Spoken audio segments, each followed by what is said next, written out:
Here's a fun little fact for you. Would you believe that the second biggest man-made attraction in all of Oregon is a bookstore?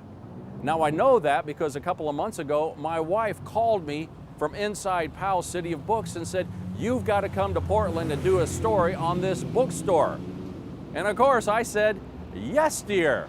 So here we are in Portland, and here is our story on Powell's City of Books.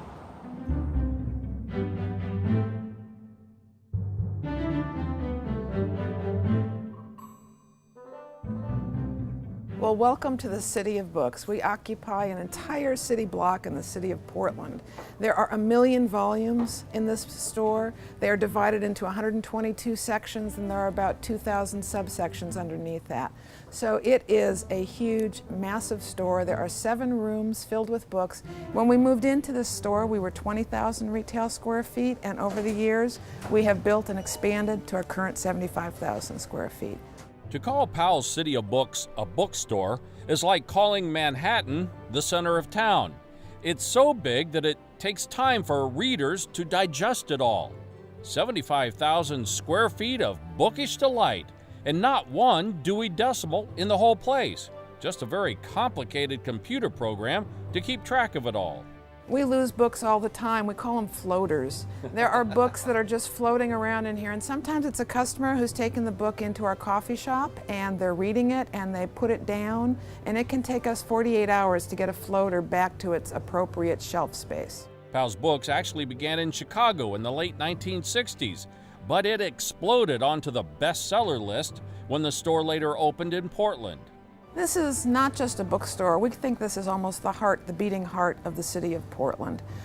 There is a sense of community and dynamic interaction between the citizens of Portland and this bookstore that is, I think, unparalleled in the book industry.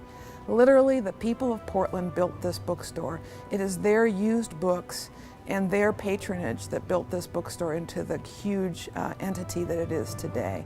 Some other big numbers to share with you. Powell buys 3,000 used books from customers every day. The oldest book for sale is this gem printed in Italy in 1480, and it's priced at $12,500.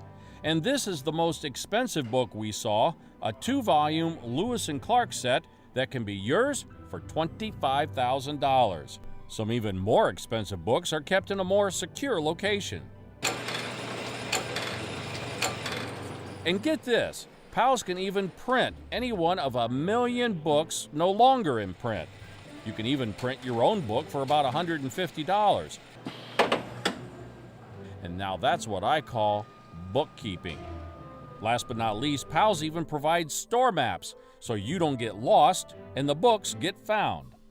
I often get lost in the stacks, and that is something that we enjoy about this store, that there's this feeling of exploration, that you can discover new aisles, new rooms, new content as you're walking up and down the aisles of this store. A feeling of exploration, of wonderment, and maybe the best of all, when you finally head to the checkout counter, you get to say, "Book 'em, Dano."